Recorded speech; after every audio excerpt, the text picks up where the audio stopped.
नमस्कार दोस्तों, मैं हूं अनूप श्रीवास्तव और आपका बहुत-बहुत स्वागत है।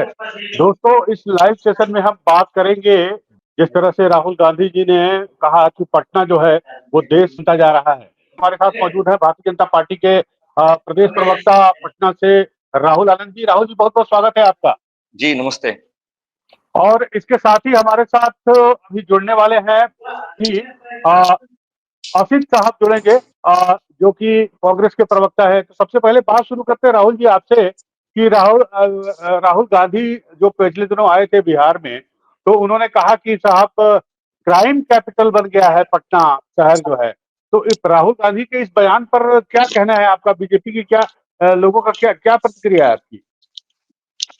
देखिए सबसे बड़ी बात ये है कि राहुल गांधी जी जब देश के प्रतिपक्ष के जब नेता बने, तो आपको मैं याद दिला दूँ कि वो एक लाल कलर के डिक्शनरी को लेके चलते हैं, जिसको वो हमेशा बताते हैं कि भारत का संविधान है। लेकिन उस चीज़ को वो कभी पढ़ते नहीं हैं, क्योंकि अगर वो पढ़ते तो उनको पढ़ने का ज़िक्र पता होता कि कितना पन्ना संविधान के अंदर है। देखिए यहाँ बातें अगर हम करें कि राहुल गांधी जी के विषय में तो ये कहना गलत नहीं होगा कि चले थे कहाँ जाने के लिए, जाना है कहाँ ये मालूम नहीं, अब अपनी भटकते कदमों को मंजिल का दिशा मालूम नहीं।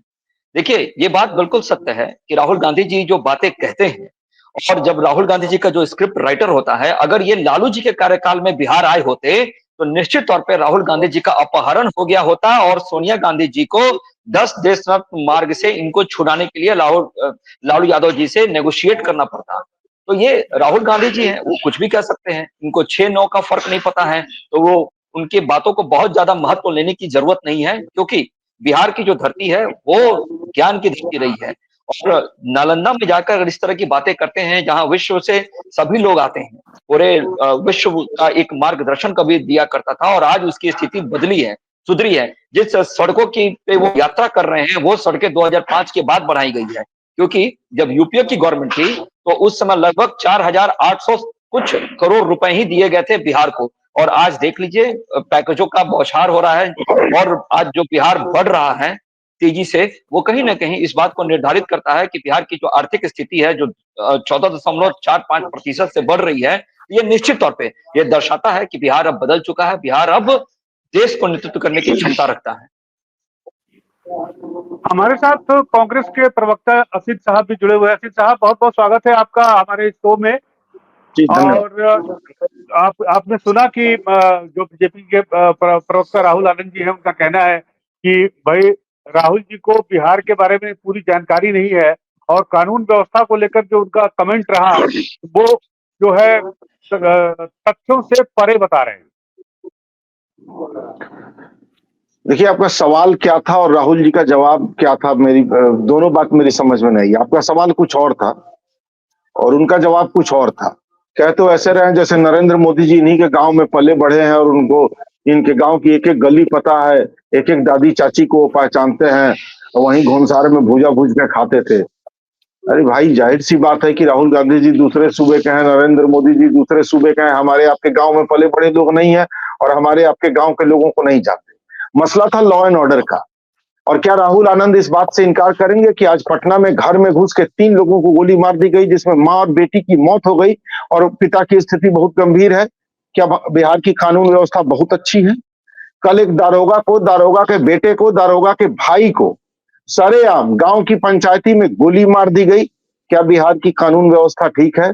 सीतामढ़ी में एक लड़की का रेप हुआ, रेप के बाद ब्रूटल रेप के बाद उसका मर्डर हुआ। सीतामढ़ी से ठीक एक दिन पहले भागलपुर में कोचिंग से लौट रही 19 साल की एक लड़की को जबरदस्ती मक्के के खेत में खींच लिया गया, उसका रेप हुआ, खेत में ही उसका मर्डर किया गया। उसके पहले मुजफ्फरपुर के कुढ़नी में अगल-बगल के गांव में ही 2 बच्चियों का रेप और दोनों, एक का तो खैर मर्डर हुआ और एक का की गर्दन रेती गई, सीना फाड़ा गया, जिसकी पीएमसीएच में इलाज के अभाव में मौत हुई। बावजूद इसके अगर भाजपा के लोगों को लगता है कि बिहार में कानून व्यवस्था की स्थिति बहुत अच्छी है, तो इसका स्पष्ट मतलब है हत्याओं और बलात्कारों को भाजपा के लोग कानून व्यवस्था मानते हैं। इनकी सोच में हत्या और बलात्कार जायज है और ये हर हत्या और हर बलात्कार को कानून व्यवस्था ही मानते हैं।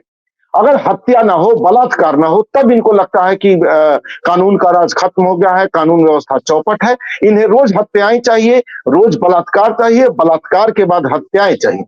घर में घुस घुस के गोलियां मारी जा रही हैं साहब, पूरे पूरे परिवार को एक साथ खत्म कर दिया जा रहा है। बावजूद इसके अगर किसी को लगता है कानून व्यवस्था ठीक है, तो या तो वो मनोरोगी है या फिर अपराधी है। बात तो यही है ना अनूप जी, आप तो पुराने पत्रकार हैं। राहुल जी से पूछ लेते हैं। राहुल जी, अभी अगर मेरी जो जानकारी सही है तो कल ही पटना में जो करीब 9 थाने थे, 9 थाने के एसओ को चेंज किया गया, और जो एग्जाम्पल दे रहे हैं पटना शहर के और उसके बाहर की, उसमें एक बड़ा महत्वपूर्ण था मुजफ्फरपुर कांड, जैसा कि आपको पता है। तो इस तरह से आप तो कह रहे हैं कि साहब जो कांड हो रहे हैं, तो आपका तर्क ये है कि कांड तो हो रहे हैं लेकिन उस पर कार्रवाई हो रही है, लेकिन इसको आप जस्टिफाई नहीं कर सकते, ये कहना है कांग्रेस के प्रवक्ता असित जी का। क्या कहेंगे आप? देखिए, निश्चित तौर पे अगर देखा जाए तो कोई भी सरकार अंतर्यामी नहीं होती है। कहीं भी कोई अगर घटना घटने वाली होती है तो सरकार को पहले से इसके प्रारूप के बारे में जानकारी नहीं होती है। लेकिन सरकार की क्षमता कितनी है, सरकार की जिज्ञासा कितनी है और सरकार कितनी तत्परता से उस पे एक्शन कर उस रिएक्शन को समाप्त करता है, इसकी चर्चा होनी चाहिए। देखिए, निश्चित तौर पे आपको एक बात मैं बता दूं कि असित जी जो बातें को कह रहे हैं वो हमारे बड़े भाई के समान है। बिल्कुल, जो बातें कह रहे हैं मैं उन चीजों को समझता हूं। लेकिन आपको मैं बता दूं कि क्या जो मुजफ्फरपुर के जिस मसले की बातें कर रहे हैं, क्या कांग्रेस के प्रदेश अध्यक्ष उसके लिए जिम्मेदार नहीं है? 6 घंटे उस बच्ची को बाहर रखकर प्रदर्शन करना जरूरी था। 6 घंटे उस बच्चे को बाहर रखकर मीडिया में ये बैठ जाना सरासर आवश्यक था। झूठ है। आमतौर पे 6 घंटे तो उस बच्चे को बेड जी, नहीं मिला, इसके लिए वो वहां गए थे। मैं बता दूं, मैं बेड बता मिला देता नहीं, हूं, इसके लिए गए थे, प्रदर्शन करने के लिए गए। जी, आप एडमिट मैं करवा बता देते, देता वो हूं, प्रदर्शन करते आप एडमिट करवाते। मैं बता देता हूं, नहीं, मैं आप थोड़ा-सा इसको राहुल जी, एक्सप्लेन करता हूं। हाँ, मुझे असित प्लीज़ जी, देखिए, असित थोड़ा-सा जी, एक्सप्लेन असित करने जी, दीजिए। असित जी, नहीं, ये राहुल जरूरी जी की बात है बात ना, पूरी वो हो बच्ची जाए। मर मुझे चुकी है, थोड़ा-सा इसके एक्सप्लेन करने मौत दीजिए। पर इतनी घटिया राजनीति ये लोग करेंगे। वहां मुझे जवाब थोड़ा-सा बात करने दीजिए। सफेद झूठ, आप मामले के मोदी सफेद झूठ बोल रहा है उस मामले में। उस आप बच्ची को अपनी बात एक रखिएगा बेड असित जी, पहले इनकी बात कौन पूरी हो से जाने सर दीजिए। जाके रोक दिए वहां कि मत एडमिट करो, और पीएमसी प्रशासन मुझे गया। 2 मिनट दीजिए ना, मुझे 2 मिनट दीजिए, मैं बताता हूँ। आप देखिए, इनकी बात बच्ची मर अगर चुकी है, बात पूरी हो जाए। किसी जी, किसी एक के लिए आप मेरी लोग मेरी बात समझिए, गरीब की बेटी मेरी को बात ये समझिए। मजाक बना रहे हैं आप लोग। मेरी हाँ, जी, मेरी इनकी बात बात पूरी हो समझिए। जाए। मेरी एक बात समझिए, मेरी एक बात समझिए। अगर आप रास्ते में अगर यात्रा कर रहे होते हैं और आपका अगर एक्सीडेंट हो जाता है आपके सामने किसी को, तो आप वहां खड़ा होकर वीडियो बनाएंगे या ट्रैफिक व्यवस्था को दोष देंगे या फिर वहां लोकल सपोर्ट से उस व्यक्ति को हॉस्पिटल में एडमिट कराएंगे। यहाँ बातें वही मैं वही कह रहा हूं कराने वो कि गए थे वहां और उन्हीं के जाकर जाने जो पर 6 एडमिशन घंटा भी उसको हुआ। विलंब कराया गया उसमें कौन जिम्मेदार है? और मैं आपको बता देता हूं, मुजफ्फरपुर का जो दूसरा प्रश्न उन्होंने बताया उसमें इसमें ये मंगल आगे की भोग बात को बताना भूल भ्रष्ट गए, मंत्री क्योंकि जिम्मेदार विजय है। सिन्हा जी हमारे उप मुख्यमंत्री उस जगह पे गए थे संज्ञान लेने के लिए और 12 घंटा का आश्वासन दिया था। 4 घंटे के अंदर उसकी दीवारें गिरा दी गई और उस अपराधी ने सरेंडर कर दिया। और मैक्सिमम जो अपराधी घटनाएं घट रही है बिहार के अंदर, मैं इसको नकार नहीं कर रहा हूं, लेकिन आपको इसके तथ्य पे जाना होगा। मैक्सिमम विवादित मामला है, किसी को जमीन को लेकर कहीं विवाद है, कोई पटदारी झगड़े की वजह से कर रहा है। जो घटनाएं घट रही है उस पर पुलिस अपनी तत्परता दिखा रही है, लोगों को पकड़ रही है। अच्छे चरित्र को भी दिखाने की आवश्यकता है। कभी इसकी चर्चा नहीं होती कि रैंडमली अगर देखा जाए तो बिहार के सड़कों पे कहीं भी गाड़ियां चेक हो जाती है और कुछ अपराधी पकड़े जाते हैं। देखिए, अगर कुछ नकारात्मक छवि से अगर सकारात्मक चीजों को दबा देना है तब तो ये बोल रहे हैं वो बिल्कुल परफेक्ट बोल रहे हैं, कोई मतलब नहीं बनता है। लेकिन आपको लगता है कि 1990 से 2005 के दशक की अगर हम चर्चा कर ले और सेटलमेंट फ्रॉम सीएम हाउस की छवि अगर नहीं है 2005 से 2025 के बीच में, तो ये एक बहुत बड़ी उपलब्धि है। आपको ये भी जानना होगा कि जो अंतर्राष्ट्रीय स्तर पे जो हम स्वास्थ्य सुविधाओं में जो विकास कर रहे हैं, जो विकसित बनाने का प्रयास कर रहे हैं, मैं मानता हूं कि कुछ घटनाएं घटी हैं, मैं इससे ना नहीं कहता, लेकिन क्या वो बिहार की छवि को सुधारने का तरीका नहीं है? जो सड़कों का इस्तेमाल आप कर रहे हैं एक जगह से दूसरी जगह जाने के लिए, क्या वो सड़कों का जाल बिछा नहीं है? अगर बातें करें कानून व्यवस्था की, तो जो लोग सलाखों के पीछे डाले गए हैं और जो तत्परता दिखाई जा रही है, और चेंज और रिफॉर्म हमेशा चलता रहता है और हमेशा ही होता रहता है। आमतौर पे देखा गया है कि जब भी चुनावी माहौल आता है, वर्ष आता है, तो कुछ आपराधिक घटनाएं बढ़ जाती हैं। कुछ विपक्ष द्वारा पोषित होती है, चलिए ये नकारा चलिए, नहीं जा आपकी सकता इन आपकी चीजों आप, को। आपकी बात का जवाब हम असित साहब से ले। असित साहब, इनका कहना ये है, दुब्बे बात जो मेरी समझ में आ रहा है वो ये है कि भाई आपके राज में 1990 से 2005 तक मैं भी बिहार का ही हूँ, मुझे पता है कि वो समय कैसा था। तो आपके समय में आरोप बीजेपी का यही है कि भाई आपके समय में कांड भी होता था लेकिन एक्शन नहीं होता था। आज की तारीख में ठीक है, अपराध हो जा रहे हैं लेकिन उस पर सख्त एक्शन किया जा रहा है। तो बीजेपी के इस सवाल पे आपके क्या जवाब है आपका? 30 साल पहले हमारे समय में जो हुआ उसके लिए जनता ने हमें सजा दी और हमें सत्ता से हटाया और आपको सत्ता में बिठा दिया, और 30 साल बाद भी वही हो रहा है जो 30 साल पहले हो रहा था। तो आप उस दौर से अलग कैसे हो गए, बस मुझे ये बता दीजिए, पहली बात। दूसरी बात, इनके अपराध रोकने का तरीका देखिए। अब घटनाएं होंगी, बाद में पुलिस पकड़ लेगी, मतलब हम और आप रोड पर मार दिए जाएं, ये रोकने का काम सरकार का नहीं। प्रिवेंशन ऑफ क्राइम मंगल ग्रह का काम है, वो बिहार सरकार का काम नहीं है, बिहार पुलिस का काम नहीं है। प्रिवेंशन ऑफ क्राइम मंगल ग्रह का काम है। इनका काम क्या है? इन्वेस्टिगेशन ऑफ क्राइम, और उसमें ये पकड़ लेंगे, किसी को पकड़ लेंगे और किसी को पकड़ के एक बयान तो दिलवा ही देंगे कि हाँ भाई यही शामिल था। और अंत में क्या हो रहा है, अब आप आइए, क्योंकि ये रिपोर्ट मैं 10-12 दिन पहले ही पढ़ रहा था। सजा दिलाने के मामले में पुलिस, बिहार पुलिस फिसड्डी है। आपकी यूपी पुलिस की मैं तारीफ कर रहा हूं, बिहार पुलिस फिसड्डी है। सजा तक 18% ही मामले पहुंच पा रहे हैं। मतलब ये कि क्राइम के बाद ये किसी की गर्दन पकड़ लेते हैं और मीडिया के सामने पकड़ लिया, देखो 8 घंटे के अंदर पकड़ लिया। और जब सबूत जुटाने की बारी आती है तो बिहार पुलिस कोई सबूत नहीं जुटा, क्योंकि फर्जी को पकड़ा ही होता है, किसी को पकड़ के उस समय मीडिया के सामने बता देना, पकड़ लेना। मात्र 18% बिहार में सजा की दर है। अब आप कह दीजिए कि इसके भी बिहार पुलिस की तारीफ की जाए, क्राइम रुक नहीं पाएगा, क्योंकि वो मंगल ग्रह का काम है, रोक देना, मर्डर हो जाएगा। उसके बाद इनकी पुलिस पकड़ बहुत जल्दी लेती है, सही बात है, पकड़ लेती है, लेकिन किसी को पकड़ लेती है। और यही किसी को पकड़ लेने का नतीजा है कि कोर्ट में न उसके खिलाफ साक्ष्य मिलता है, न सबूत मिलता है, और वो आदमी जिसके जीवन को बिहार की घटिया सरकार और वाहियात पुलिस 7-8 साल, 3 साल 4 साल जेल में रख के बर्बाद कर चुकी होती है, वो बेचारा निर्दोष बरी हो जाता है। और असली मर्डरर जदयू का टिकट लेकर चुनाव लड़ जाता है, पुलिस उस तक तो पहुंचती ही नहीं। जरा इस पर भी चर्चा कर ले, बताइए ना कि सजा की दर क्या है बिहार में। मैं पूछ लेता हूँ राहुल जी, उनका कहने का मतलब ये है कि जो अभियोजन है, पुलिस की जो पैरवी अदालत में होनी चाहिए, उतनी मजबूत तरीके से नहीं हो रही है। आंकड़ा ये 18% का दे रहे हैं, जो निश्चित रूप से चिंतनीय है। तो इस मसले पर क्या जवाब देंगे आप?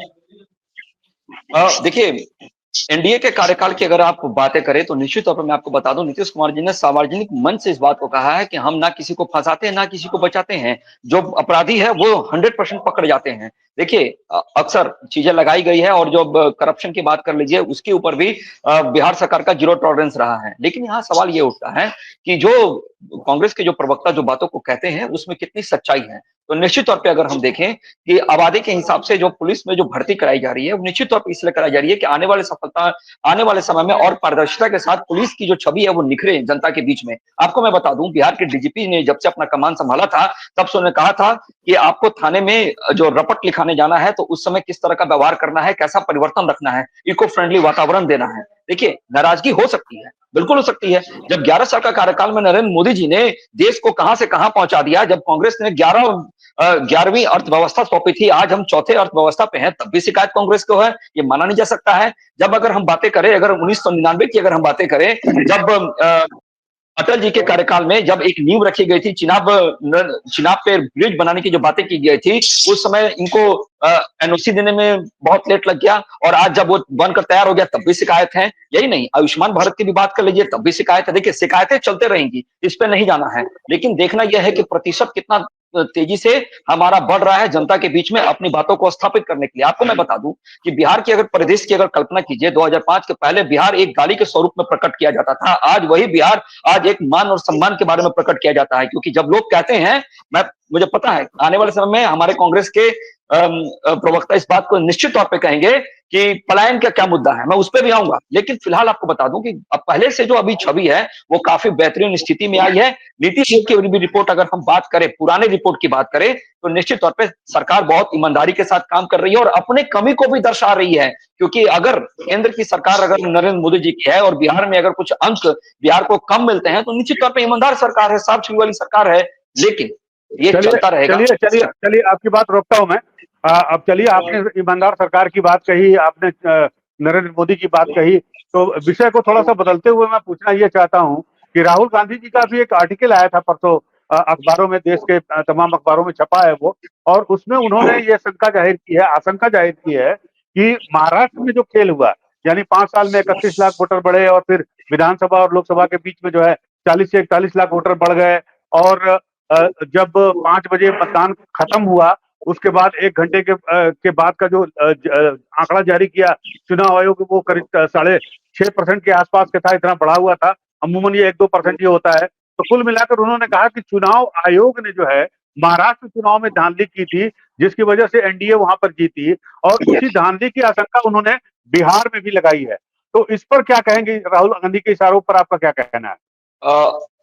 देखिए, इसमें मैं आपको यही बताना चाहूंगा कि राहुल गांधी जी के विषय पे कहूं, मेरा सुंदर सपना टूट गया, बेदर्द जमाना जीत गया। मैं प्रधानमंत्री बनने के चक्कर में अपना सब कुछ भूल गया। कैसे, मैं बताता हूं।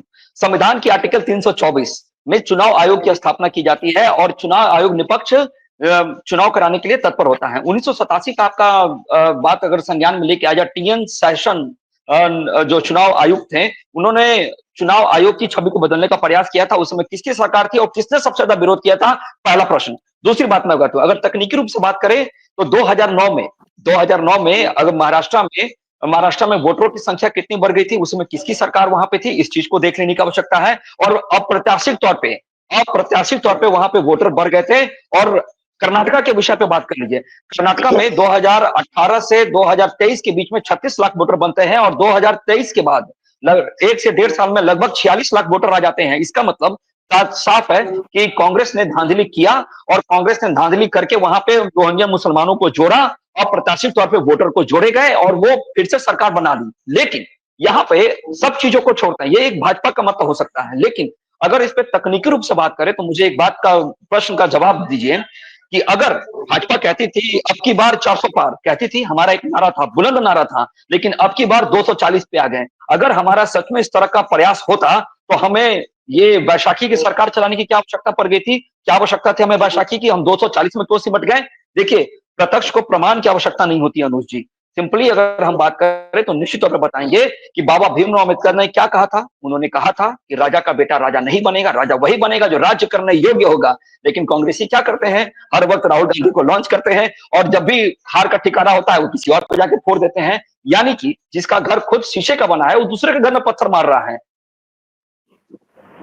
तो असित भाई, अब आप बताइए ना, ये कह रहे हैं कि साहब अगर चुनाव में गड़बड़ी होती तो हम बैसाखी की सरकार क्यों चला रहे होते? और क्या राहुल जी को इस बात का आशंका है, इस बात की कि वो बिहार चुनाव हार सकते हैं, इसलिए वो अभी से चुनाव आयोग पर ठीकरा फोड़ रहे हैं? क्योंकि जिस तरह से महाराष्ट्र में खेल हुआ वोटरों की संख्या बढ़ाने का, वो यहाँ भी होगा। हालांकि इस बारे में मेरा भी एक सवाल आपसे है कि इस बारे में उन्होंने अभी तक मौखिक शिकायत ही की है, लिखित शिकायत चुनाव आयोग को नहीं दी है। अनूप जी, एक छोटा किस्सा सुनाऊंगा। मेरे गांव में एक शिवलोचन महतो हुआ करते थे, अब नहीं रहे। तो साल में 2-3 बार वो अलग अलग जगह चोरियां करते पकड़े जाते थे। वो जेल जाते थे, फिर कुछ दिन बाद 3-4 महीने बाद छूटते थे, फिर कुछ दिन बाद पता चलता था कहीं पकड़े गए, जेल चले गए। तो जब बूढ़े हो गए तो बच्चे उन्हें चिढ़ाने लगे। वो कहीं जाते थे तो बच्चे पीछे से कहते थे चोर चोर, और वो लगते थे चिल्लाने, हम चोर नहीं, हम चोर नहीं, हम चोरी नहीं की कैले, हम चोरी नहीं की कैले। राहुल गांधी जी ने आरोप लगाए चुनाव आयोग पर और बिलबिला के अपने बिलों से बाहर निकल गए। कौन? भाजपा के प्रवक्ता। भाई, भाजपा पे तो उन्होंने आरोप ही नहीं लगाए थे, आरोप तो चुनाव आयोग पर लगे थे। भाजपा क्यों शिवलोचन महतो स्टाइल में रिएक्ट कर गई? ना ना, हम चोर नहीं, हम चोर नहीं, हम चोर नहीं, राहुल जी झूठ बोल रहे हैं, हम चोर नहीं। आपको तो कहा ही नहीं था, कहा तो चुनाव आयोग को था। तो बिलबिला के जिस तरह से सारे भाजपाई निकले चुनाव आयोग पर आरोप लगाने के बाद, उससे एक बात तो बहुत स्पष्ट हो गई कि चुनाव आयोग के साथ इनकी इतनी जबरदस्त साठगांठ है कि ये चुनाव आयोग पर एक भी प्रश्न चिन्ह बर्दाश्त नहीं कर पा रहे। चुनाव आयोग ने रिएक्शन नहीं दिया, चुनाव आयोग के प्रवक्ता सामने नहीं आए, चुनाव आयुक्त ने कोई रिएक्शन नहीं दिया। इस मुद्दे पर रिएक्शन कौन दे रहा है? भाजपा दे रही है। काहे भैया? आप चुनाव आयोग के प्रवक्ता हैं, आप चुनाव आयोग के वकील हैं, आप चुनाव आयोग के एजेंट हैं। आप कौन है चुनाव आयोग के कि चुनाव आयोग पर लगने वाले हर आरोप का जवाब आप ही देने आ रहे हैं? इससे स्पष्ट होता है कि ये गिरोह है चोरों का, और जैसे चोर का वो रिएक्ट कर जा रहा है। इसमें तो रॉकेट साइंस क्या है अनूप सर? ये तो बड़ा सिंपल है, समझ लेना। आरोप आयोग पर लग रहे हैं, बिलबिला भाजपा रही है, तो कुछ तो गड़बड़ है ना। राहुल जी, उन्होंने बीजेपी पे कोई आरोप लगाया नहीं, चुनाव आयोग पे कह रहे हैं, तो आप क्यों परेशान हो रहे हैं? देखिए, मैं आपको बता दूं, कांग्रेस की जो अलायंस के जो साथी हैं, यानी कि जम्मू कश्मीर की ही संदर्भ को अगर आप ले लेते हैं तो निश्चित तौर पे देखा जा सकता है कि जम्मू कश्मीर में भाजपा ने कितना काम किया, सबसे ज्यादा काम किया। और सबसे ज्यादा काम करने के बाद भाजपा की वहां पे हार होती है, यानी कि हम सत्ता में नहीं स्थापित हो पाते हैं। और इनके अलायंस के पार्टनर क्या कहते हैं वहां के मुख्यमंत्री की चुनाव आयोग का बहुत धन्यवाद है, क्योंकि चुनाव आयोग ने बड़ा निष्पक्ष तरीके से वोटिंग कराया है, हम उसके आभारी रहेंगे। तो देखिए क्या है ना, कथनी और करनी में फर्क होता है। आपको मैं एक कहानी सुनाता हूँ आज। वो कहानी ये था, ऊंट और सियार की कहानी है। क्या है कि ऊंट और सियार की कहानी ये है कि सियार का चेहरा देखकर ऊंट कहता है कि कितना सुंदर तस्वीर है, कितना सुंदर तुम्हारा चेहरा है, आज तक ऐसे इतनी खूबसूरती वाले लोगों को मैंने देखा नहीं था। और ऊंट की आवाज सुनकर सियार कहता है कि इतना मधुर आवाज है, इस तरह की आवाज तो मेरे कानों में कोमलता के साथ प्रवेश कर रही है। यानी कि कहने का मतलब ये है कि कह कौन रहा है, सुन कौन रहा है। और ये यहाँ पर इस बात को ये समझना है कि जब इनके पक्ष की बातें होती है, इनकी जब सरकार बनती है तो चुनाव आयोग सफल रहता है। लेकिन जहां इनके पक्ष की बातें खत्म हो जाती है तो चुनाव आयोग, तो ईवीएम में कुछ दिन पहले ठिकारा फुटता था, अब तो चुनाव आयोग में फुटता है। हमारे तरफ एक कहावत है बिहार में, खिसियानी बिल्ली खंभा नोचे।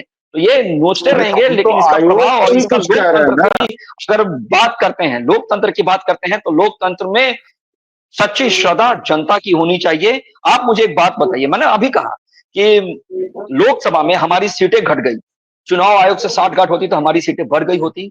हम झारखंड हार गए, क्यों हार गए? हमने तो बहुत अच्छा काम किया था। हम जम्मू कश्मीर हार गए, क्यों हार गए? हमने तो बहुत अच्छा विकास कर दिया था।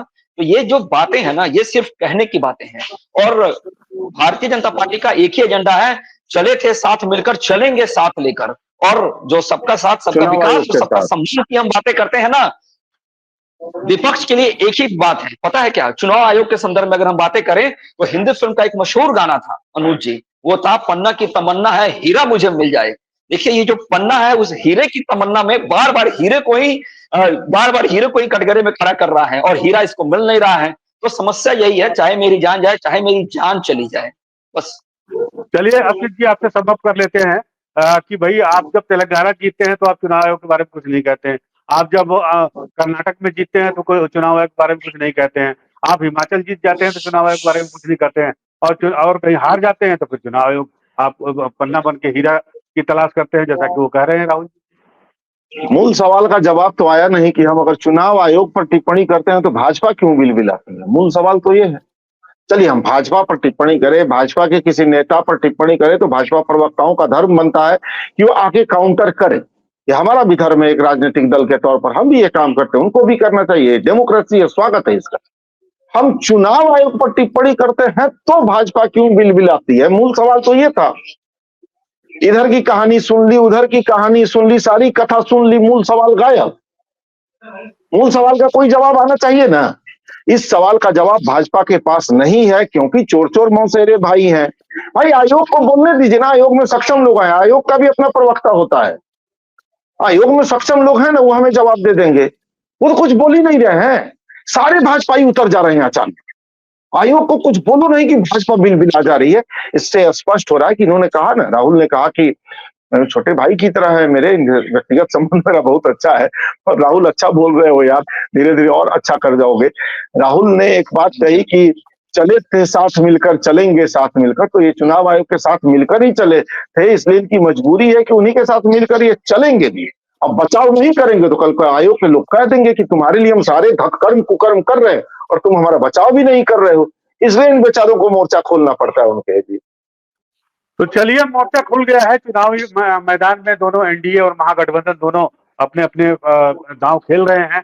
और बातचीत थी राहुल गांधी पर, राहुल गांधी ने सवाल उठाए हैं, उन सवालों का जवाब हमने बीजेपी से लिया, हमने कांग्रेस से भी पूछा, और आप दोनों हमारे साथ आए, अपनी अपनी बात रखी, आपने अपना समय दिया, आपका बहुत बहुत धन्यवाद। नमस्कार, थैंक यू। और आप हमसे जुड़े रहने के लिए सब्सक्राइब करें YouTube पर, फॉलो करें Twitter पर और लाइक करें Facebook पर। और ज्यादा जानकारी के लिए आपको टाइप करना होगा सिर्फ न्यूज नशा।